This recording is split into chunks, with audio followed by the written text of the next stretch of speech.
This Zeitgeist 2, or Addendum, came out, very slickly done. The guy works in TV in New York, doesn't even let his real name be known. But he made it on his off time. And the new one sounds great. Sounds good, the new Zeitgeist. But I wanted to just play a couple segments of it and then piece by piece go through it and get you to look from another perspective at what the bleeding hearts in the piece are saying and doing. And if you're watching on PrisonPlanet.tv, we're going to be punching it up on screen and playing clips from here. But so there's better audio, we'll be playing the audio from up in Minnesota. We'll go ahead and put it up on screen now. We're not going to play it quite. I don't want people to be able to look at it.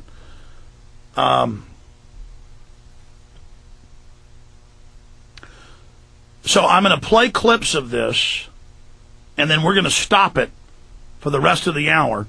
And I'm going to make a point here, a point there on it. We're going to go to break in a couple minutes, but let's go ahead and start now playing the first few minutes of Part 9. It's broken into like 13 parts of this new addendum he put out. Now, and I'm going to get the maker on about this because I believe he means well, but actually a lot of the stuff being talked about here was said by Karl Marx and Engels and others. And they need to understand the globalists are aware of this. They're going on a different path of this. So let's go ahead and start playing it. The prevailing means of transportation in our societies is by automobile and aircraft, both of which predominantly need fossil fuels to run. In the case of the automobile, the battery technology needed to power an electric car that can go over 100 miles an hour for over 200 miles on one charge exists, and has existed for many years. However, due to battery patents controlled by the oil industry, which limits their availability to maintain market share, coupled with political pressure from the energy industry, the accessibility and affordability of this technology is limited. There is absolutely no reason other than pure, corrupt profit interest that every single vehicle in the world cannot be electric and utterly clean, with zero need for gasoline. Okay, as far as hit pause there. Okay. It's not just greed. The globalists aren't greedy for money. They issue and print the money. They're greedy for centralization and control.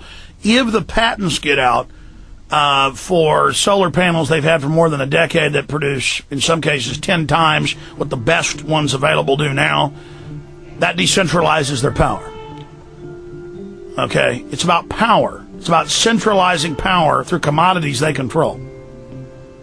And so, see, this film says a lot of good, true things, but then connects those to false solutions, or solutions that can be twisted. We'll be right back after this break with more of Zeitgeist Addendum. I'm Alex Jones.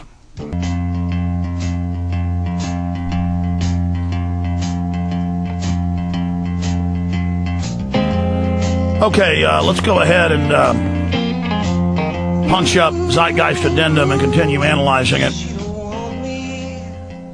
Go ahead and roll it. As far as airplanes, it is time we realize that this means of travel is inefficient, cumbersome, slow, and causes far too much pollution. This is a maglev train. It uses magnets for propulsion. It is fully suspended by a magnetic field and requires less than 2% of the energy used for plane travel. The train has no wheels, so nothing can wear out. The current maximum speed of versions of this technology, as used in Japan, is 361 miles per hour. However, this version of the technology is very dated. An organization called ET3, which has connections with the Venus Project, has established a tube-based maglev that can travel up to 4,000 miles per hour in a motionless, frictionless tube, which can go over land or underwater. Imagine going from LA to New York for an extended lunch break, or from Washington, D.C. to Beijing, China in 2 hours. This is the future of continental and intercontinental travel. Fast, clean, with only a fraction of the energy usage we use today for the same means. In fact, between maglev technology, advanced battery storage, and geothermal energy, there would be no reason to ever burn fossil fuels again. And we can do this now if we were not held back by the paralyzing profit structure. All right, pause. It's not a paralyzing profit structure. Great profits could be made in this. It would just decentralize things. And so you have a two-tiered system. Much of this has already been built and designed, and a lot of it's secret. Part of it is not secret. And so that's where the hundreds of trillions of dollars, it's hundreds of trillions spent by the West in secret projects have gone. They have a high-tech civilization above the general growth rate of the suppressed technological system that we're in. And again, you have endless talk about, oh my God, these horrible profit people. No, it's done for consolidation. Then the profits flow. If we start talking about a high-tech society without profits, that means everyone's, quote, equal, but that means there's always a group above you that's going to be handing out things to, quote, the people that are equal. So you're not really equal, and human nature doesn't work that way. Okay, so you just continue to hear this profit's bad, ownership's bad, is what it comes down to. Keep rolling it. Now, America is inclined toward fascism. It has a propensity by its dominant philosophy and religion to uphold the fascist point of view. American industry is essentially a fascist institution. If you don't understand that, the minute you punch that time clock, you walk into a dictatorship. We're given notions about the respectability of work, and I really look at it as being paid slavery. All right, let's stop right there.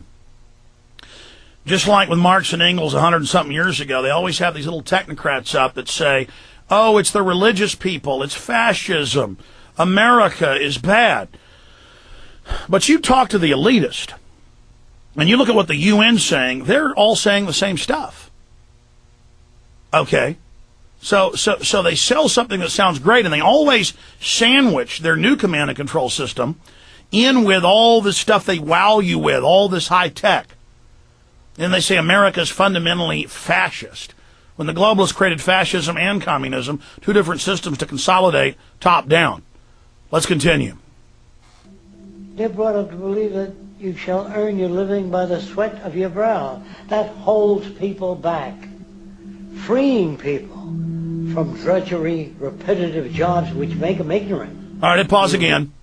Working and owning your own business or creating paintings or machinery or whatever it is you're into, that is uplifting, and people want to work and want to build, or they're totally unhappy.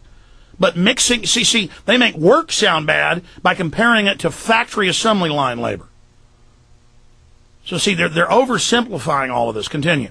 Rob them. In our society, that is a resource-based economy, machines free people. You see, we can't imagine that because we've never known that kind of world. All right, hit pause. The elite know that what they talked about 100 years ago, what Marx talked about, was partially true. Just his way to implement was wrong. With machinery, with the robotics, with all of this, we can have fabulous wealth, individual wealth.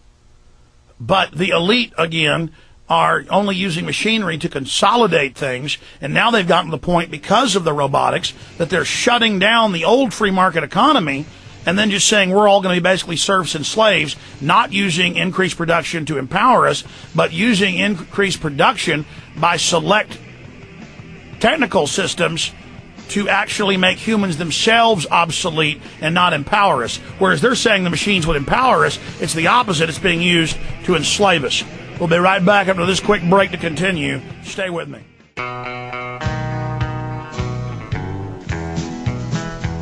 I hear the train a-comin', it's rolling around the bend, and I ain't seen the sunshine since I don't know when. I'm stuck in Folsom Prison, and time keeps dragging on. But that train... Okay, I want to finish up with analyzing these Zeitgeist clips. I hope I can do it in the time we have left. Again, it was Christians who ended slavery in this country. It was Christians who said no in Europe and England. And so you've got people who misinterpret the Bible or did things with it were bad, did things with it were good, but just always the message that it's Christians' fault, America's bad, and then mixing it in with a bunch of fancy technology when it has nothing to do with it. And they're not even addressing that the elite have already built these advanced technologies in spacecraft and trains. They're just using it all in their secret programs. And they're going to use all this high tech against us. Let's go ahead and keep playing it. If we look back at history, we see a very clear pattern of machine automation slowly replacing human labor. From the disappearance of the elevator man to the near full automation of an automobile production plant, the fact is, as technology grows, the need for humans in the workforce will continually be diminished. This creates a serious clash, which proves the falseness of the monetary-based labor system. For human employment is in direct competition with technological development. Therefore, given the fundamental priority of profit by industry, people through time will be continually laid off and replaced by machines.